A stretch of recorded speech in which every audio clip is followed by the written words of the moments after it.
तो ये story future की है, जिस टाइम पे इंसान अपने हर काम के लिए रोबोट्स का यूज करने लगे हैं। लेकिन ये लड़का किस तरीके से एक रोबोट का दोस्त बन जाता है और किस तरीके से अपने दोस्ती के खातिर सारे हदों को पार कर देता है। मूवी की शुरुआत में हमें एक सुंदर सा शहर दिखाया जाता है, जहाँ का हर काम रोबोट्स के द्वारा किया जाता है। तभी हमें अपना मेन कैरेक्टर कैन को दिखाया जाता है, जो कि VR ग्लासेस का यूज करके गेम खेल रहा होता है। तभी उसके सामने दो एनिमी आ जाता है और वो समझ नहीं पाता है कि किसे पहले मारना चाहिए। तभी वहाँ पर उसकी वाइफ इमी आ जाती है, जो कि वकील का काम करती है, और इमी को देख कैन बहुत ही डर जाता है। तभी इमी कहती है, हमारे यार्ड में एक रोबोट घुस गया है और तुम्हें उसे जाके निकालना चाहिए। लेकिन कैन उसकी बातों में ध्यान न देकर टीवी देखने लग जाता है। टीवी में ऑटोबीट कंपनी के सेफ रोबोट को दिखाया जाता है, जो कि किसी भी खाने को मिनटों में बना सकता है। इमी कहती है, अगर हमारे पास भी एक ऐसा रोबोट होता तो कितना बढ़िया होता, और तुम प्लीज जाके उस रोबोट को भगा के आओ। कैन यहाँ पर रोबोट को भगाने आता है और देखता है कि वो रोबोट दो घोड़ों को घूर रहा है, और तभी कैन की आवाज सुन के वो नीचे गिर जाता है। कैन कहता है कि तुम्हारा नाम क्या है, लेकिन टैंक बिना कुछ कहे उसके हाथ को पकड़ लेता है और कहता है कि उसका नाम टैंक है और तुम कितने गंदे लग रहे हो। जिसे सुन के कैन अपने कपड़ों को ठीक कर लेता है। कैन उसे एक कबाड़ी वाले के पास लेकर जाता है और वहाँ पर वो देखता है कि ये ऑटोबीट कंपनी का रोबोट है। तभी कबाड़ी वाला कहता है कि मैं इस रोबोट को तोड़ के इसके पार्ट्स को बेच सकता हूँ, और इसे सुन के दोनों एक दूसरे की तरफ देखने लगते हैं और कैन वहाँ से चला जाता है। अब दुकानदार जब दूसरी तरफ घूम के आता है तो वो देखता है कि यहाँ पर से टैंक गायब हो गया है। असल में ये रोबोट कैन का पीछा कर रहा होता है, लेकिन कैन इस रोबोट को देख नहीं पाता है। तभी रास्ते में उसकी मुलाकात अपने बहन से हो जाती है और वो पूछती है कि कल तुम्हारा इंटरव्यू कैसे गया है। लेकिन कैन उसकी बातों को अनसुना करके वहाँ से चला जाता है, और दूसरी तरफ ये रोबोट कैन का पीछा करते हुए इसके घर तक पहुँच जाता है। तभी उनके घर में हकोतो मेडिकल सेंटर का कॉल आता है, जिसे इमी उठाती है। जब कैन घर में आता है, इमी उससे पूछती है कि कल तुम हकोतो मेडिकल सेंटर में क्यों नहीं गए थे, और तुम लाइफ में डॉक्टर बनना भी चाहते हो या नहीं। दूसरी तरफ कैन इनके घर में सारे पिक्चर्स को स्कैन करने लगता है और उसे एक टिश्यू पेपर देखने को मिलता है, जिसके साथ वो खेलने लग जाता है। तभी कैन इसे देख लेता है और इमी से छुपाने लगता है, लेकिन टैंक का आवाज सुन के वो सब कुछ समझ जाती है और कहती है कि ये रोबोट अभी तक यहाँ पर क्या कर रहा है, जिसका कैन कोई जवाब नहीं दे पाता है। अब इमी एक क्लॉक का टाइमर ठीक करने लगती है, लेकिन ये दोनों पीछे मजाक मस्ती कर रहे होते हैं, जिससे गुस्सा होके इमी उस क्लॉक को तोड़ देती है। अब कैन बहुत ही नाराज हो जाता है, क्योंकि ये क्लॉक उसके पापा की आखिरी निशानी थी। अब इमी इन दोनों की कोई भी बात नहीं सुनती है और दोनों को घर से बाहर निकाल देती है और कहती है कि मेरे घर में कभी भी वापस मत आना। अब कैन बस स्टैंड में सोचने लगता है कि घर तो मेरा है, तो मुझे उसको घर से बाहर निकालना चाहिए था। तभी कैन नोटिस करता है कि टैंक के अंदर से लिक्विड निकल रहा है और वहाँ पर वो एक कपड़ा लगा देता है, और तभी वो ऑटोबीट कंपनी के लोगों को देखकर उसे स्कैन कर लेता है। वहाँ पर उसे पता चलता है कि आप एक पुराने रोबोट को अगर लेकर जाते हो तो आपको उसके बदले में एक नया रोबोट फ्री में मिल जाएगा, और इसे पढ़ के कैन इमी को सरप्राइज देने का सोचता है। अब वो दोनों एयरपोर्ट में पहुँच जाते हैं, जहाँ पर कई सारे एडवांस रोबोट अवेलेबल होते हैं। लेकिन सब लोग टैंक को घूरने लगते हैं, क्योंकि उन्होंने कभी भी इतना पुराना रोबोट नहीं देखा था। अब वो दोनों प्लेन से जाने लगते हैं, जहाँ पर टैंक टीवी से नए नए वर्ड्स को सीख रहा था। अब ये सब देख के कैन वहाँ पर सोने की कोशिश करता है, लेकिन एक बच्चा उनकी तरफ पॉपकॉर्न फेंक के उन्हें परेशान करने लगता है, और कैन कहता है कि कितना बेकार का लड़का है, जिसे टैंक रिकॉर्ड कर लेता है और उसे प्ले करने लगता है, जिस वजह से सब लोग वहाँ पर परेशान हो जाते हैं। अब कैन उसे चुप करने को कहता है तो बहुत ही गुस्सा हो जाता है। अब वो दोनों फुकुओका पहुँच जाते हैं, लेकिन इस टाइम पे ये स्टोर बंद होता है। अब टैंक को यहाँ पर एक 100 का कॉइन मिल जाता है और वो इसे ट्रेजर समझने लगता है, जैसा उसने टेलीविजन में देखा था। अब वो दोनों होटल में पहुँच जाते हैं और वहाँ पर कैन इमी का प्रोफाइल देख के सोचता है कि इमी कितनी ज्यादा टैलेंटेड है और वो किसी भी काम का नहीं है, और अपने एक पास्ट के ऑपरेशन के बारे में सोचने लगता है। तभी उसे एक आवाज सुनाई देता है और उसे पता चलता है कि टैंक ने उसके कॉफी कप को तोड़ दिया है और अब सोने का नाटक कर रहा है। लेकिन कैन इससे नाराज होके वहाँ से चला जाता है। अगले दिन वो दोनों ऑटोबीट कंपनी में चले जाते हैं, जहाँ पर कई सारे मॉडर्न रोबोट्स होते हैं, और उन्हें देख टैंक उनकी तरफ भागने लगता है। दूसरी तरफ कैन को ये बताया जाता है कि इस रोबोट को रिप्लेस नहीं किया जा सकता है। यहाँ पर एक टीचर अपने स्टूडेंट्स को रोबोट्स के पास्ट के बारे में समझा रहे होते हैं। तभी सारे बच्चे टैंक का पिक्चर लेने लगते हैं, क्योंकि वो बहुत ही क्यूट रोबोट होता है। तभी टीचर कहते हैं कि क्या ये तुम्हारा रोबोट है, और हाँ कहने पर उसे अपने रूम में लेकर जाते हैं। वहाँ पर चेक करके उन्हें पता चलता है कि इसका फ्यूल टैंक टूट चुका है, और टीचर उसे टेम्पोरेरी ठीक भी कर देते हैं। अब टैंक फिर से सारी चीजों को स्कैन करने लगता है और बाहर बर्ड को देख के उसके साथ खेलने लगता है। टीचर कहते हैं कि तुम्हारा रोबोट बहुत ही ज्यादा यूनिक है, क्योंकि इसके अंदर क्यूरियोसिटी है, और हमारे एआई भी ये काम अभी तक नहीं कर सकते हैं। तभी हमें पता चलता है कि कैन की आंखों से कोई और इन पे नजर रख रहा है। अब टीचर अपने ग्रुप में टैंक के बारे में मैसेज कर देते हैं और वहाँ पर डॉक्टर रिन कहती है कि वो इसे ठीक कर सकती है। लेकिन यहाँ पर प्रॉब्लम यह आता है कि डॉक्टर रिन चाइना के एक म्यूजियम में काम करती है और उन्हें टैंक को ठीक करने के लिए वहाँ पर जाना पड़ेगा और नहीं जाने पर टैंक डेड भी हो सकता है। अब वो दोनों वहाँ पर से परेशान होकर निकल जाते हैं और सामने उन्हें एक मेला देखने को मिलता है। अब इसे देख टैंक बहुत ही एक्साइटेड हो जाता है और वहाँ पर कई सारी चीजों को स्कैन करने लगता है जो कि उसने कभी भी पहले नहीं देखा था। तभी उसे याद आता है कि पिछली रात को उसने कैन के कॉफी कप को तोड़ दिया था, जिस वजह से वो बहुत ही ज्यादा नाराज हो गया था। तभी कैन को इमी का मैसेज आ जाता है और उसे देख के वो अपने आप को कंट्रोल नहीं कर पाता है और वहाँ पर से चोरी छुपे जाने लगता है। तभी वहाँ पर टैंक भागते हुए कैन के लिए कॉफी लेकर आता है और रात के लिए माफी मांगता है। लेकिन टैंक इतना जल्दी में आता है कि उसका सारा कॉफी रास्ते में ही गिर जाता है। लेकिन कप में थोड़ा सा कॉफी बचा हुआ होता है, जिसे खा के कैन कहता है कि ये तो बहुत ही स्वादिष्ट है और टैंक को ठीक करने के लिए चाइना जाने का प्रॉमिस करता है, जिसे सुन के टैंक बहुत ही ज्यादा खुश हो जाता है। अब वो दोनों अपने प्लान के अनुसार चाइना में पहुंच जाते हैं, जहाँ पर 3D होलोग्राम के मदद से एक शो चल रहा होता है। इसे देख के वो दोनों ही बहुत ही ज्यादा खुश होते हैं। लेकिन टैंक को अपने पास्ट के बारे में कुछ याद आ जाता है, जिस वजह से वो डर जाता है और टैंक के पीछे छुपने लगता है। अब कुछ लोग टीचर से इनके बारे में पूछताछ करने लगते हैं और इनका पीछा करते हुए यहाँ तक पहुँच जाते हैं और ये दोनों टैंक को पकड़ने का एक प्लान बनाने लगते हैं। अब ये दोनों चाइना के सबसे बड़े म्यूजियम में पहुँच जाते हैं और यहाँ पर आते ही इनका मुलाकात सेंसेई से हो जाता है और जिनको नहीं पता अपने से बड़े या फिर सीनियर को सेंसेई कहा जाता है। अब सेंसेई टैंक को देखकर बहुत ही खुश हो जाती है और खुशी से उसे गले लगा लेती है और सेंसेई इतनी ज्यादा एक्साइटेड होती है कि वो उन दोनों के साथ कई जगह पर जाने का प्लान करने लगती है। लेकिन तभी वो दोनों देखते हैं कि टैंक यहाँ से गायब हो गया है और इसलिए वो दोनों उसे ढूंढने लगते हैं। और इधर हम देखते हैं कि टैंक को एक कार दिखाई देता है, जिसका पीछा करते हुए वो यहाँ पर आके फंस जाता है। असल में ये एक ट्रैप होता है जिसको इन दो लोगों ने मिलके बनाया है। इस तरफ कैन और सेंसेई आके देखते हैं कि टैंक को कुछ लोग गाड़ी से ले जा रहे हैं और वो दोनों इसका पीछा करने लगते हैं। तभी सेंसेई अपना आईडी कार्ड को कैन को देकर उसे कार में फेंकने को कहता है और कैन कार में आईडी कार्ड को फेंक भी देता है। लेकिन ये कार इनसे बहुत ही दूर चला जाता है। अब सेंसेई कहती है कि मेरे आईडी कार्ड में जीपीएस लगा हुआ है, जिससे हम उस कार को ट्रैक कर सकते हैं और वो ट्रक इस वक्त मोनोगाटारी में है। तभी सेंसेई कहती है कि वो लोग टैंक को चुरा के जरूर कुछ बड़ा करना चाहते हैं। लेकिन कैन कहता है कि वो लोग उस भंगार को चुरा के क्या ही कर सकते हैं। अब सेंसेई उसे सब कुछ खुलकर समझाने लगती है और कहती है कि हमारे पास जितने भी रोबोट है वो सारे फर्स्ट जनरेशन के हैं, लेकिन कैन दुनिया का सबसे पहला थर्ड जनरेशन का रोबोट है। उसके पास एक इंसानों की तरह दिमाग है और वो हमारी तरह सब कुछ फील कर सकता है। तभी सेंसेई को कैन के हाथ में रिंग दिख जाता है, जिसे वो समझ जाता है कि कैन असल में मैरिड है।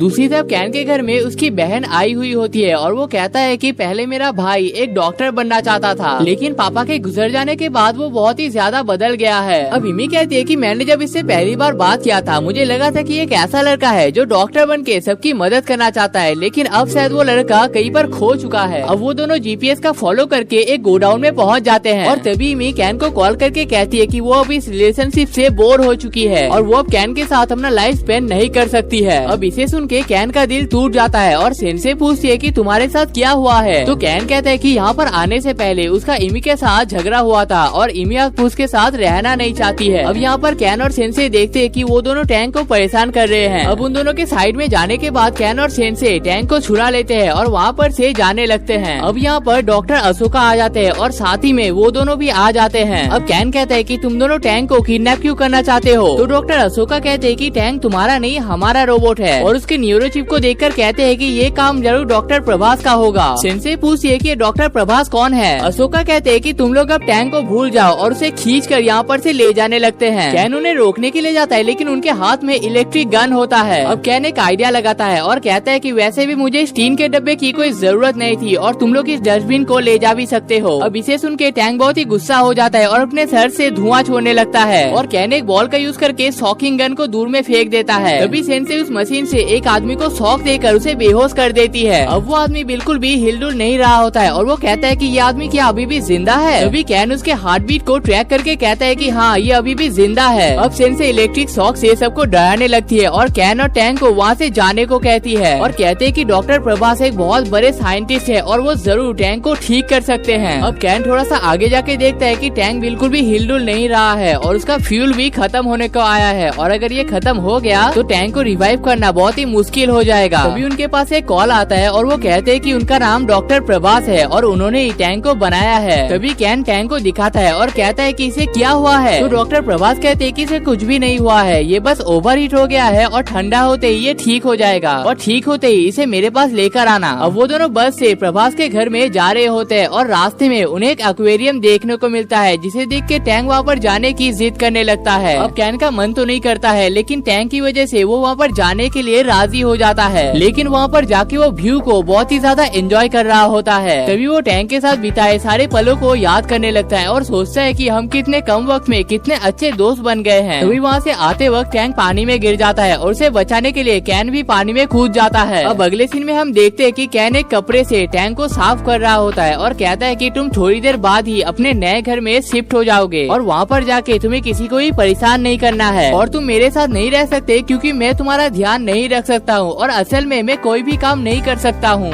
और अब कैन उसे अपना एक स्टोरी सुनाने लगता है। जब कैन एक इंटर्न का काम कर रहा होता है तब उसके पापा का एक ऑपरेशन होने वाला होता है। ऑपरेशन के दौरान उससे सारे नर्सेस पूछ रहे होते हैं कि उन्हें कौन कौन सा स्टेप लेना चाहिए और उन्हें कौन कौन सा दवाई यूज करना चाहिए। लेकिन कैन यहाँ पर इतना घबरा जाता है कि वो कुछ कह ही नहीं पाता है और उसी के सामने उनका पिताजी दम तोड़ देते हैं और इसी वजह से उसका अपने ऊपर से आत्मविश्वास एकदम खत्म हो चुका है और इसी वजह से वो कहीं पर इंटरव्यू देने नहीं जाता है। टैंग उनकी बातों को ध्यान से सुन रहा होता है और कहता है कि तुम चिंता मत करो, मैं हमेशा तुम्हारे साथ रहूंगा। अब हम देखते हैं कि वो दोनों एक दूसरे का हाथ पकड़ के डॉक्टर के घर के पास पहुंच जाते हैं और डॉक्टर गार्डन का काम कर रहे होते हैं। अब वो दोनों डॉक्टर के घर में आते हैं और डॉक्टर उसके फ्यूल टैंक को चेंज कर देते हैं और टैंक कहता है कि अब मुझे शायद यहाँ पर से चले जाना चाहिए। कैन यहाँ पर से जाने लगता है और टैंक उसे रुकने को कहते हैं, लेकिन डॉक्टर टैंक के हाथ को पकड़ लेते हैं। कैन यहाँ पर से जाने लगता है और टैंक उसे बार बार बुलाने लगता है, लेकिन कैन बिना किसी जवाब के वहाँ पर से चले जाता है। तभी उसका मुलाकात डॉक्टर अशोका से हो जाता है और वो कहते हैं कि वो पास में डॉक्टर प्रभास के साथ ही काम करते थे और डॉक्टर प्रभास के बारे में सारे बातों को बताने लगते हैं। डॉक्टर अशोका प्रभास के असिस्टेंट थे और वो दोनों मिलके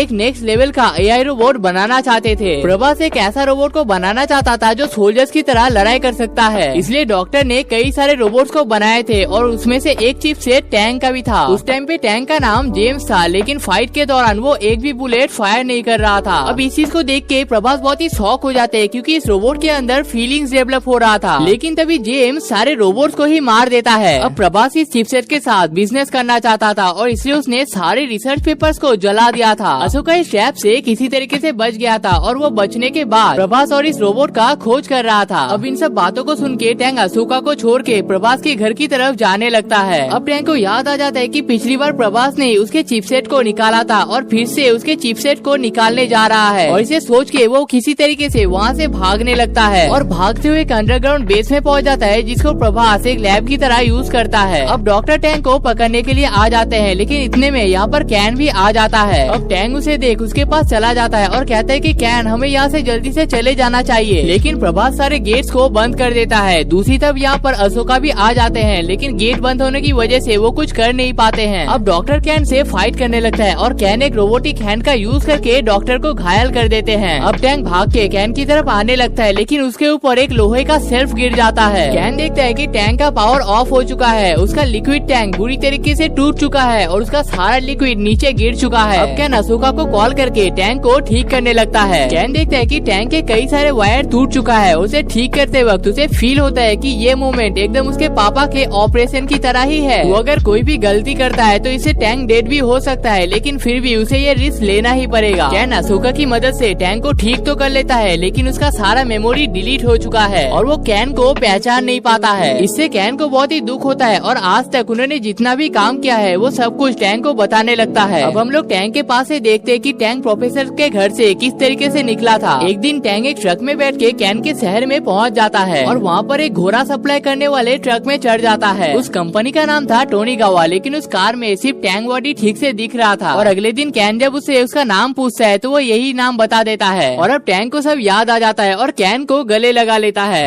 अब अगले सीन में हम देखते हैं कि पुलिस डॉक्टर को ले जा रहे होते हैं और टैंक अपने बैग में ढेर सारे फ्यूल को कलेक्ट कर लेता है। तभी अशोका कहते हैं कि टाइम के साथ टैंक और भी ज्यादा स्मार्ट हो जाएगा और इसलिए हर महीने हम उसे ऑब्जर्व करने जाएंगे। हम तो इसे हमारे साथ ले जाना चाहते हैं, लेकिन टैंक वहीं पर रहेगा जहाँ पर वो रहना चाहता है। अब वो दोनों घर में पहुँच जाते हैं, लेकिन दूसरी तरफ इमी घर छोड़ के जा रही होती है, लेकिन टैंक उसका रास्ता रोक देता है और एक रिकॉर्डर प्ले कर देता है। पहले तो गलत रिकॉर्ड प्ले हो जाता है, लेकिन दूसरे रिकॉर्ड में कैन टैंक से कहता है कि मैंने डिसीजन डिसीजन ले लिया है, मैं अच्छे तरीके से इंटरव्यू दूंगा और एक अच्छा डॉक्टर बन के दिखाऊंगा और इमी की भी हर बात मानूंगा। अब कैन कहता है कि पता नहीं मैं कितना कर पाऊंगा, लेकिन तुम अगर मेरा साथ देती हो तो मैं जरूर एक अच्छा डॉक्टर बन पाऊंगा। इन सब बातों को सुनकर इमी बहुत ही इमोशनल हो जाती है और एक बॉटल कैप निकाल के कैन को दे देती है और ये कैप असल में उनकी मुलाकात की पहली निशानी है, जिसे इमी ने आज भी संभाल के रखा है। अब इमी कहती है कि ये सब कुछ तुम्हारी वजह से ही हुआ है, तुम्हारा बहुत बहुत शुक्रिया, जिसे सुन के टैंग नाचने लगता है। तभी टैंग नोटिस करता है कि उसे इमी के अंदर दो दो हार्ट दिखाई दे रहा है और वो कहने लगता है कि इमी के अंदर दो दो हार्ट है। अब इसे सुन के कैन सब कुछ समझ जाता है और बहुत ही ज्यादा इमोशनल हो जाता है और कहता है कि टैंग सच में तुम बहुत ही ज्यादा स्पेशल हो। अब हमें कुछ पिक्चर्स दिखाए जाते हैं जिससे पता चलता है कि कैन अपने इंटरव्यू का तैयारी कर रहा है और उनके फैमिली में एक नया मेंबर भी ऐड हो चुका है। वेल गाइस, क्या आपको पता है कि इस अकेले सोल्जर ने 300 से भी ज्यादा रशियन सोल्जर को मार गिराया था। और अगर आपको इसका स्टोरी जानना है तो लेफ्ट वाली वीडियो पे क्लिक कर सकते हो।